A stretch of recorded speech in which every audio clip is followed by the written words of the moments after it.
ನಮಸ್ಕಾರ ಸ್ನೇಹಿತರೆ, ಮತ್ತೊಂದು ವಿಡಿಯೋಗೆ ಸುಸ್ವಾಗತ. ಸ್ನೇಹಿತರೆ, ಇದೀಗ ಬಿಗ್ ಬಾಸ್ ಮನೆಗೆ ಕ್ರೇಜಿ ಸ್ಟಾರ್ ರವಿಚಂದ್ರನ್ ಎಂಟ್ರಿ ಕೊಡ್ತಿದ್ದಂತೆ ಗಿಲ್ಲಿಗೆ ಅನ್ಯಾಯ ಎಂದು ಫ್ಯಾನ್ಸ್ ಆಕ್ರೋಶವನ್ನು ಹೊರಹಾಕ್ತಾ ಇದ್ದಾರೆ. ಅಸಲಿಗೆ ನಡೆದಿದ್ದಾದರೂ ಏನು ನೋಡ್ಕೊಂಬರೋಣ.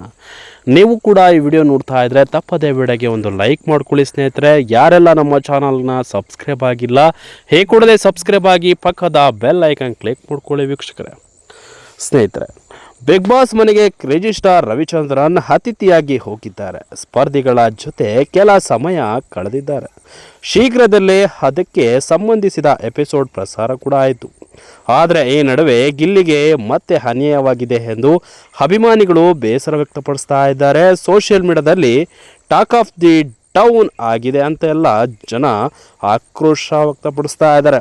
ಗಿಲ್ಲಿ ಜನಪ್ರಿಯತೆ, ಫ್ಯಾನ್ಸ್ ಫಾಲೋಯಿಂಗ್ ಎಷ್ಟಿದೆ ಎಂದು ಬಿಡಿಸಿ ಹೇಳುವುದು ಬೇಕಾಗಿಲ್ಲ. ಆತನ ಪ್ರತಿ ಜೋಕ್ ಬಗ್ಗೆ ಸೋಷಿಯಲ್ ಮೀಡಿಯಾದಲ್ಲಿ ಚರ್ಚೆ ಆಗ್ತಾ ಇದೆ. ಈ ಬಾರಿ ಬಿಗ್ ಬಾಸ್ ಟ್ರೋಫಿ ಗೆಲ್ಲೋದು ಗಿಲ್ಲಿ ಎಂದು ಚರ್ಚೆ ನಡೀತಾ ಇದೆ. ಮಾಜಿ ಸ್ಪರ್ಧಿಗಳು ಕೂಡ ಇದೇ ಅಭಿಪ್ರಾಯ ವ್ಯಕ್ತಪಡಿಸ್ತಾ ಇದ್ದಾರೆ. ಬಿಗ್ ಬಾಸ್ಗೂ ಮುನ್ನ ಕೆಲ ಶೋಗಳಲ್ಲಿ ಗಿಲ್ಲಿ ಭಾಗವಹಿಸಿ ಗಮನ ಸೆಳೆದಿದ್ರು. ಶಿವಣ್ಣ, ರವಿಚಂದ್ರನ್ ಕೂಡ ಆತನ ಕಾಮಿಡಿಗೆ ಫಿದಾ ಆಯಿದ್ರು. ಪ್ಯಾರ್ ಎಂಬ ಚಿತ್ರದಲ್ಲಿ ರವಿಚಂದ್ರನ್ ಮುಖ್ಯ ಪಾತ್ರದಲ್ಲಿ ನಟಿಸಿದ್ದಾರೆ. ಇದೇ ಚಿತ್ರದಲ್ಲಿ ಬಿಗ್ ಬಾಸ್ ಸ್ಪರ್ಧಿ ರೌಶಿಕಾ ಶೆಟ್ಟಿ ನಾಯಕಿಯಾಗಿ ನಟಿಸಿದ್ದಾರೆ.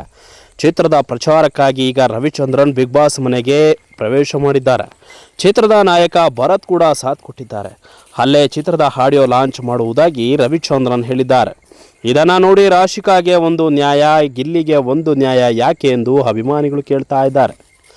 ಇತ್ತೀಚೆಗೆ ಗಿಲ್ಲಿ ಅತಿಥಿ ಪಾತ್ರದಲ್ಲಿ ನಟಿಸಿರುವುದು ಬಹಳ ಖುಷಿಯಾದ ವಿಚಾರ.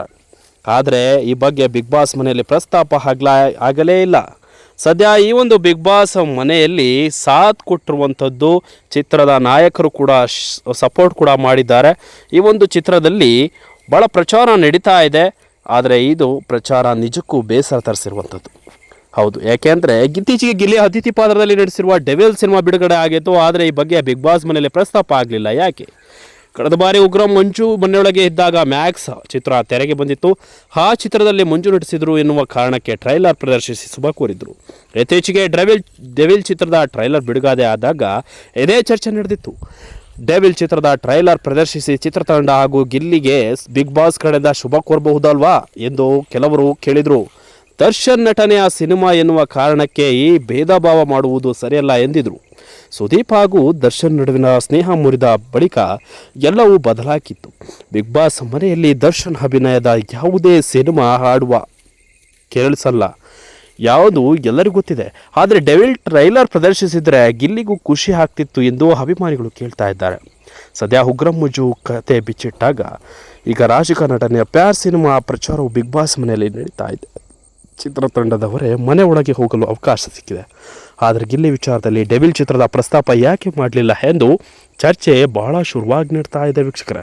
ಬಿಗ್ ಬಾಸ್ ಮನೆ 12 ಈಗ 80 ದಿನ ಪೂರೈಸಿ ಫಿನಾಲೆಗೆ 4 ವಾರಗಳು ಬಾಕಿ ಇದೆ. 4 ಅತಿಥಿಗಳು ಒಟ್ಟು 13 ಮಂದಿ ಸೀಕ್ರೆಟ್ ರೂಮಲ್ಲಿರುವ ಇಬ್ಬರು ಸೇರಿ ಮನೆ ಒಳಗೆ ಇದ್ದಾರೆ. ಕಳೆದ ವಾರ ಎಲಿಮಿನೇಷನ್ನಿಂದ ಎಲ್ಲರೂ ಬಚಾವಾಗಿದ್ದರು. ಆದರೆ ಈ ವಾರ ಡಬಲ್ ಎಲಿಮಿನೇಷನ್ ನಡೆಯುವ ಸಾಧ್ಯತೆ ಕೂಡ ಇದೆ. ಸದ್ಯ ಈ ಒಂದು ವಿಚಾರ ಕೇಳಿ ಅಭಿಮಾನಿಗಳು ಕೂಡ ಬೇಸರವನ್ನು ವ್ಯಕ್ತಪಡಿಸಿದ್ದಾರೆ. ಸೊ ನೋಡೋಣ ಏನಾಗುತ್ತೆ ಅನ್ನೋದನ್ನು ಕಾದು ನೋಡಬೇಕಿದೆ. ಅಲ್ಲಿವರೆಗೂ ನೋಡ್ತಾ ಇರಿ ಅಂತ ಹೇಳ್ತಾ ಇರೋಣ. ಮುಗಿಸ್ತಾ ಇರಿ. Thank you.